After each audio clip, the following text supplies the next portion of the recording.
Սիրելի հայրենակիցներ, հարգելի գործընկերներ, Տիկին Ավանեսյան, ես ցավում եմ, որ հարց տալու հնարավորություն չեղավ, իրականում հարցերը բազմաթիվ են եւ դրանց պատասխանները այս պայդրությամբ էլ մենք չունենք։ Անկեղծ ասած, նաեւ մեր գործընկերների որոշ հարցերին պատասխանելու ժամանակ շատ հակասական զգացողություններ էին առաջանում, որովհետև ձեր պատասխաններն էլ ըստ էության բավականին հակասական էին, եւ մեկ պարզ հարցի պատասխան ես այդպես էլ ինձ համար չկարողացա ստանալ։ Կխնդրեմ նաեւ ձեր ամփոփիչ ելույթի ժամանակ անդրադառնաք դրան, դուք ինչ հիմնական հարց եք ցանկանում լուծել սրանով, ինչ եք ուզում անել։ Այս պարզ հարցի պատասխանը խնդրում եմ հստակ ձևակերպել, ինչու եմ այս հարցը ես հիմա բարձրաձայնում, որովհետև դուք տեսեք, մի կողմից ասում եք, որ սա հեղափոխական մոտեցում է, շատ լավ, ընդունենք հեղափոխական մոտեցումը, բայց մյուս կողմից էլ ասում եք, որ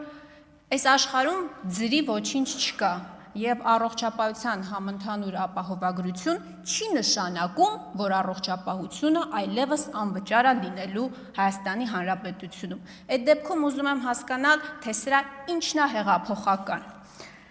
Տիկին Ավանեսյան, դուք այդպես էլ չկարողացաք եւ այս ամբողջ ընթացքում չի ներկայացվել եւ սրա մասին բոլորը բարձրաձայնում են, թե որն է ցանկը որ ծառայություններից, հստակ որ ծառայություններից տարեկան չգիտեմ քանի անգամ օգտվելու են մեր բնակիչները։ Ինձ մոտ տպավորությունն է, որ իրականում առողջապահության պետական այս ապահովագրության համընդհանուր ապահովագրության համակարգը լավ բան է,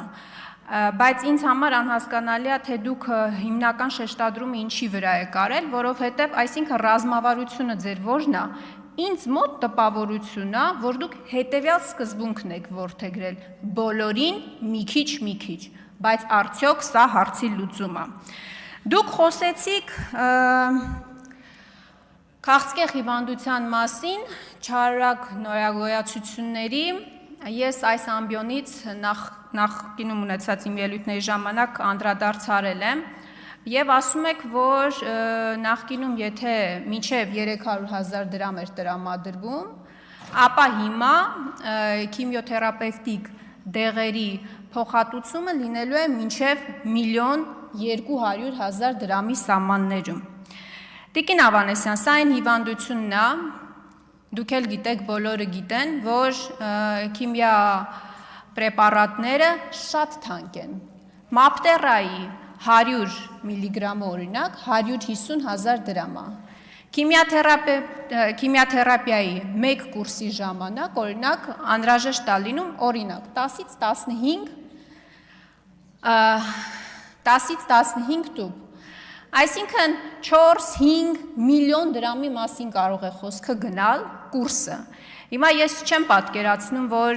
1 միլիոնով ավելացումը հարցի լուծում է։ Դրա համար եմ ասում, որն է ձեր հիմնական սկզբունքը, այսինքն դուք ինչ հարց եք լուծում, դուք ուզում եք լուծել հարցերը, թե քիչ-քիչ մեղմացնել մարդկանց հոգսերը։ Տեսեք, օրինակ երեխաների որպես առաջարկություն կարող է նաև հնչել, այսինքն մարդը, ով կարողանում է օրինակ 4-5 միլիոն դրամ գտնել քիմիայի կուրս անցնելու համար, իր համար մեծ հաշվով շատ, ես սա միայն քիմիա պրեպարատի մասին եմ խոսում, մապտերայի մասին եմ օրինակ խոսում, իր համար մեծ հաշվով շատ տարբերություն տարվա կտրվածքով 1 միլիոն դրամը ըստ էության բան չի փոխում։ Նորից եմ ասում, տարվա կտրվածքով դա ահռելի գումար է կազմում։ Օրինակ տեսեք, երեխաների չարորակ արյունաբանական հիվանդների քիմիոթերապևտիկ դեղերի փոխհատուցումը տարեկան 200,000 դրամ է։ Օրինակ ինչու է, որ հեղափոխական ասում եք, նաև այս ծրագրի նախագծի շրջանակներում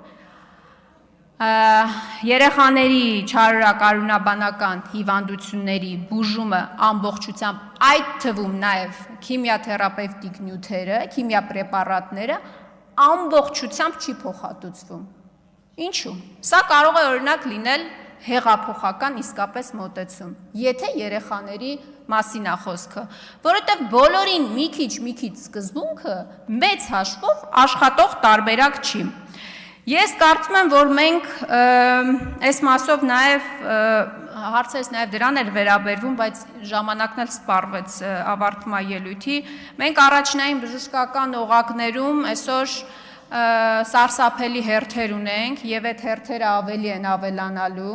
Դուք ինչպես եք պատրաստվում լուծել այս խնդիրները։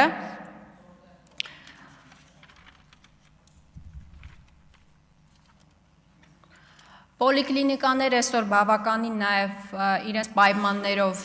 վատ վիճակում են ըստ էության գտնվում։ Այս հարցերին եւս կցանկանայի անդրադառնալ։ Շնորհակալ եմ։